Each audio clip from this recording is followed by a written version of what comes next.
If you're not willing to go in there and face yourself, you're not going to find anything. You're going to live right here on surface, man, right here on surface.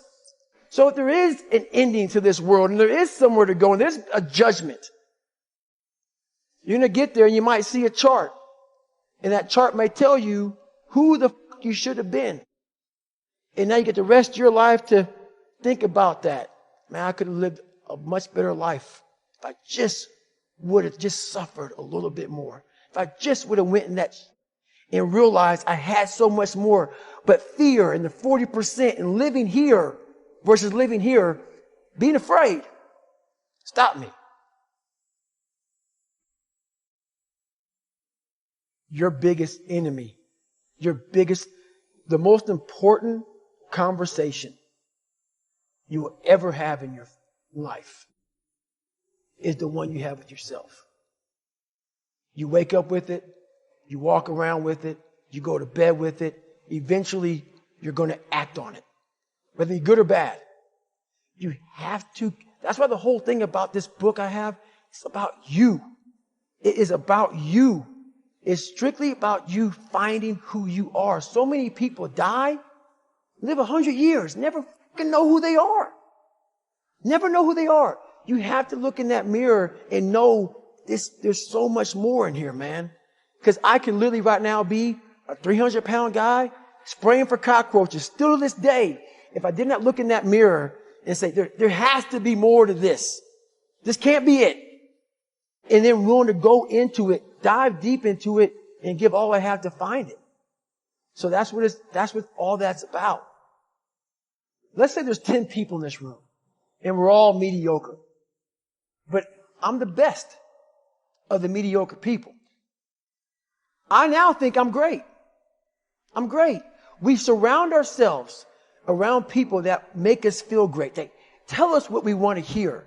The second we put ourselves amongst the uncommon people, we don't like that feeling, that challenging feeling of that person who's waking up at 3:30 in the morning and say, hey, push your, I'm going for a run. We don't like that challenge. We like that person who says, hey, you know, man, I don't feel good today, man. And they say, oh, it's okay, brother. We'll take a day off. Maybe we'll get a pizza and watch the game. We like that. We love that feeling. Why? Because you understand, man, we're good, bro. We don't want that motherfuckers like this. Hey, man, no, bro. Get your fucking shit on, man. Stop being a punk. We don't want that in our lives. We don't want that person who's constantly challenging our weaknesses. We want that person who's constantly, making us feel nice and good and secure in ours. That's the mediocrity of life. We want to be the best amongst the average people. People wonder, how do you stay hungry all the time? Because after I accomplish something, I don't sit back like a lot of guys who graduate buds, graduate this, graduate that. They get comfortable. They wonder why I'm getting weak, man. I don't know. I lost my edge. What's going on? Because once you hit the top of the fucking mountain, guess what happened? I'm good.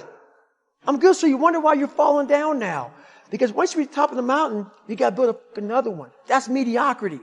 There's a lot of people in mediocrity who have a nice resume, but they're one-timers, man.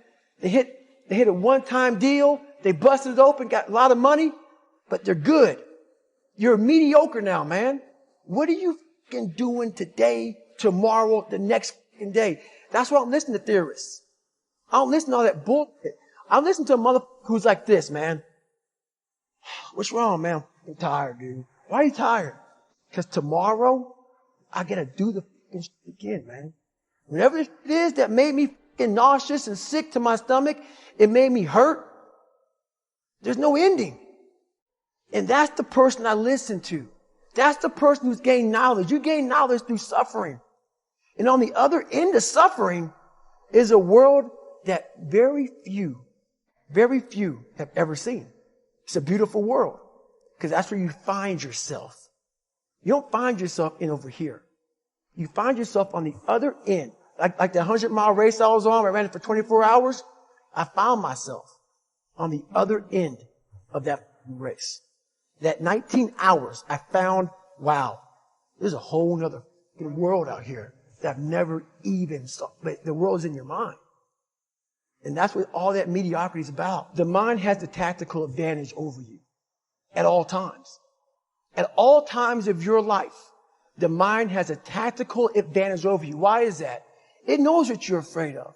It knows your insecurities. It knows your deep, dark lies. And it starts to push you away from that. It pushes you in a direction that is comfortable. The mind controls everything. So what I realized was that when I was growing up and I was 300 pounds and I got all fat and I got all insecure, I realized that my mind kept taking me in this direction. When things got uncomfortable for me, when I was facing my insecurities, when I was facing my fears, my mind said, oh no, we have a tactical advantage. We need to get you, separate you from this feeling. This feeling over here. Life's all about feelings. We want the happy feeling. We don't want that feeling of this sucks. If in that moment, you can answer those questions and you are now in charge of your brain versus your brain ruling you, that's where all that stuff comes from. So the 40% rule is all of that. You get to 40%, your brain says, we're done. Let's roll, man. This is starting to get painful. This is uncomfortable. So you sit down. You have to figure out ways, and everybody's different. That's how the book kind of talks about, like we all have these things about, 5 steps to this and 4 steps to this. It's a lot more than that. That's all bullshit. It's a practice that you have to, it's a habit.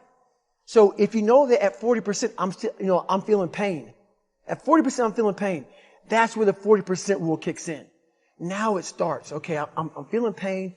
My mind's saying all this to me. It's saying, get out of here, run, flee. The fight or flight kicks in. Okay, we're done. We're not good enough. It starts telling you all these things. You start to believe it because the mind controls all. This is the time where you have to gain control back of your mind. It's okay. Let me see if I can go 45%. And once you start giving yourself more and more hope and start realizing, okay, the mind starts to be, okay, what are you doing? We're supposed to be going right and you're going left. You start then controlling your mind. Start finding more in yourself. And then it goes from 40% to a lot further than that. But that's the start of it though. Get to the spot where your mind is saying stop.